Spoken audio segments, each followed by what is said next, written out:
Alright, NBA 2K16 Wishlist Part 3. Now, today we're going to talk about the generics that you have on your feet in my career. And we're going to also dip into the accessories. Now, let's go ahead and start off with the generics. Now, as you guys may know, every time you start my career, they give you generic shoes. And you end up having to get the shoe deal. And the problem with that is, when you come into the league, no one is wearing generic shoes.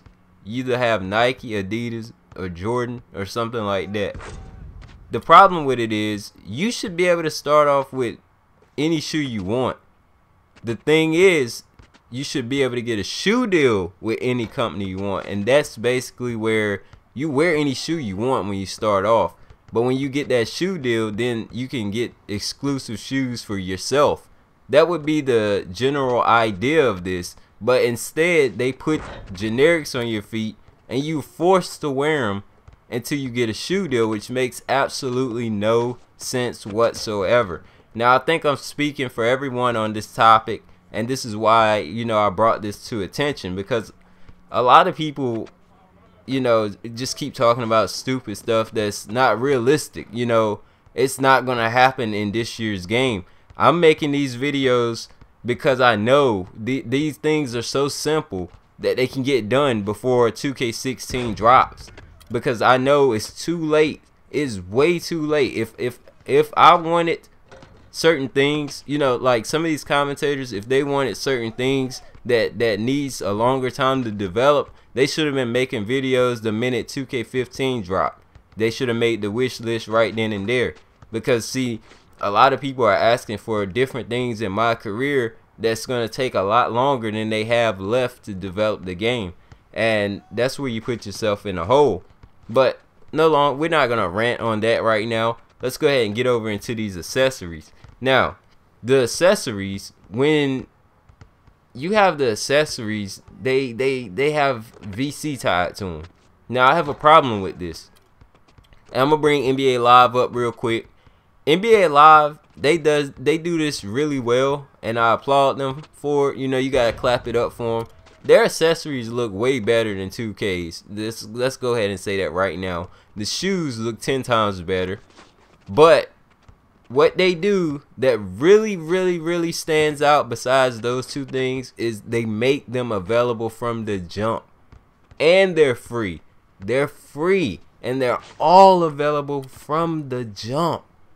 2K, on the other hand, you have accessories sitting here. Let's say rubber band around your wrist, 100 VC.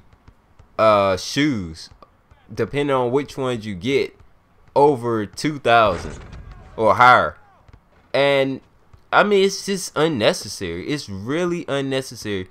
And this is where I was ranting yesterday about the VC, the microtransactions. What they want you to do is they want you to just keep buying VC, and that's why they make the accessories so hard to get.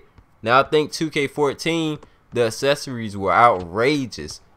They were way higher. They adjusted the prices for 2K15. You can tell, because back in 2K14, I couldn't afford anything on that list. I was out there at the park too. I was there, and I still couldn't afford anything. Playing games, and I still couldn't afford anything. So they really did take a hit. They really did bump that stuff down for 2K15.